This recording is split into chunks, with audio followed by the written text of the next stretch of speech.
संस्थापकाय च धर्मस्य सर्वधर्मस्वरूपिणे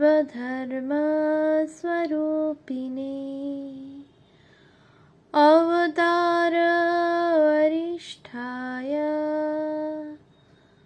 रामकृष्णाय ते नमः।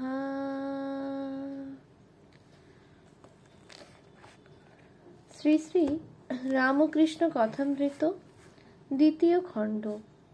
তব কথামৃতং তপ্ত জীবনং কবিভিড়িতং কলমশাপহম শ্রবণমঙ্গলং শ্রীমদাততং ভুবি গৃণন্তি ये ভুরিদা জনা। শ্রীমদ্ ভাগবত গোপী গীতা, পৃষ্ঠা সংখ্যা 886, 1885, 28 জুলাই, ষষ্ঠ পরিচ্ছেদ। গুহ্য কথা, তিনজনই এক। বলরামের বাড়ির বৈঠকখানার পশ্চিম পার্শ্বের ঘরে ঠাকুর বিশ্রাম করিতেছেন, নিদ্রা যাইবেন। গনুর মার বাড়ি হইতে ফিরিতে অনেক রাত হইয়া গিয়াছে, রাত 11:15 হইবে। ঠাকুর বলিতেছেন, যোগীন, একটু পায়ে হাতটা বুলিয়ে দাও তো।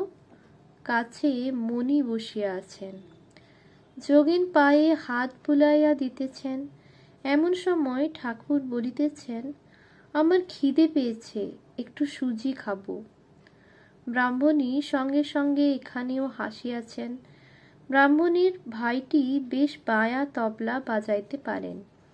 ঠাকুর ব্রাহ্মণীকে আবার দেখিয়া বলিতেছেন, এবার নরেন্দ্র এলে কি আর কোনো গাইয়ে এলে ওর ভাইকে ডেকে আনলেই হবে। ঠাকুর একটু সুজি খাইলেন। ক্রমে যোগীন ইত্যাদি ভক্তেরা ঘর হইতে চলিয়া গেলেন। মণি ঠাকুরের পায়ে হাত বুলাইতেছেন। ঠাকুর তাহার সহিত কথা কহিতেছেন। শ্রী রামকৃষ্ণ, আহা, এদের অর্থাৎ ব্রাহ্মণীদের কি আহ্লাদ।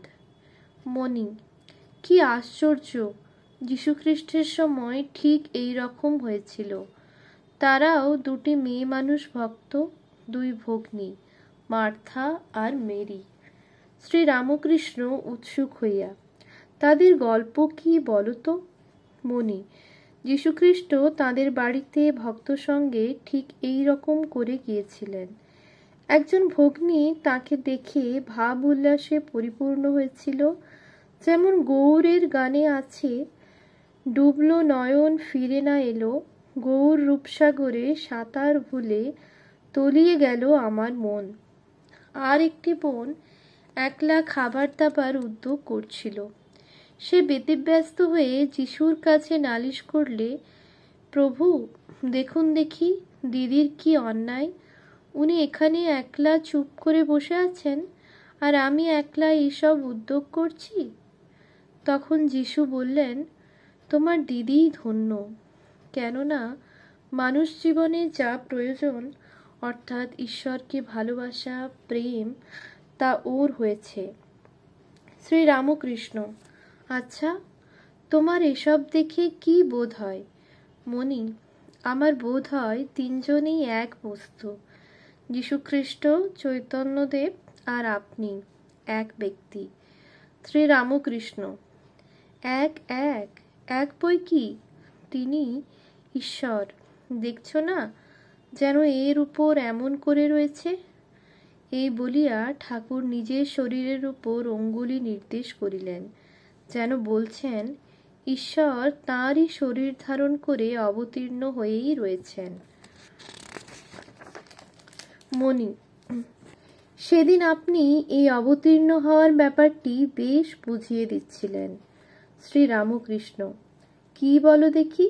মণি, যেন দিক দিগন্তব্যাপী মাঠ পড়ে রয়েছে, ধু ধু করছে। সম্মুখে পাঁচিল রয়েছে বলে আমি দেখতে পাচ্ছি না। সেই পাঁচিলে কেবল একটি গোল ফাঁক। সেই ফাঁক দিয়ে অনন্ত মাঠের খানিকটা দেখা যায়। শ্রী রামকৃষ্ণ, বলো দেখি সে ফাঁকটি কি। মণি, সে ফাঁকটি আপনি। আপনার ভিতর দিয়ে সব দেখা যায়। সেই দিক দিগন্তব্যাপী মাঠ দেখা যায়। শ্রীরামকৃষ্ণ অতিশয় সন্তুষ্ট মনির গা চাপড়াতে লাগলেন আর বললেন, তুমি যে ওইটি বুঝে ফেলেছ, বেশ হয়েছে মনি। ওইটি শক্ত কি না, পূর্ণ ব্রহ্ম হয়ে ওইটুকুর ভিতর কেমন করে থাকেন ওইটি বুঝা যায় না। শ্রীরামকৃষ্ণ, তারে কেউ চিনলি না রে, ও সে পাগলের বেশে দিনহীন কাঙালের বেশে ফিরছে জীবের ঘরে ঘরে। মনি, আর আপনি বলেছিলেন যিশুর কথা। শ্রীরামকৃষ্ণ, কি? মনি, যদু মল্লিকের বাগানে যিশুর ছবি দেখে ভাব সমাধি হয়েছিল। আপনি দেখেছিলেন যে যিশুর মূর্তি ছবি থেকে এসে আপনার ভিতর মিশে গেল। ঠাকুর কিয়ৎকাল চুপ করিয়া আছেন, তারপর আবার মনিকে বলিতেছেন, এই যে গলায় এইটে হয়েছে ওর হয়তো মানে আছে। সব লোকের কাছে পাছে হালকামি করি, না হলে যেখানে সেখানে নাচা গাওয়া তো হয়ে যেত। ঠাকুর দ্বিজোর কথা কহিতেছেন, বলিতেছেন, দ্বিজো এলো না? মনি, বলেছিলাম আসতে, আজ আসবার কথা ছিল, কিন্তু কেন এলো না বলতে পারি না। শ্রীরামকৃষ্ণ, তার খুব অনুরাগ। আচ্ছা, ও এখানকার একটা কেউ হবে, অর্থাৎ সাঙ্গপাঙ্গের মধ্যে একজন হবে না? মনি, আজ্ঞা হাঁ, তাই হবে, তা না হলে এত অনুরাগ? মনি মশারির ভিতর গিয়া ঠাকুরকে বাতাস করিতেছেন। ঠাকুর একটু পাশ ফেরার পর আবার কথা কহিতেছেন। মানুষের ভিতর তিনি অবতীর্ণ হইয়া লীলা করেন, এই কথা হইতেছে।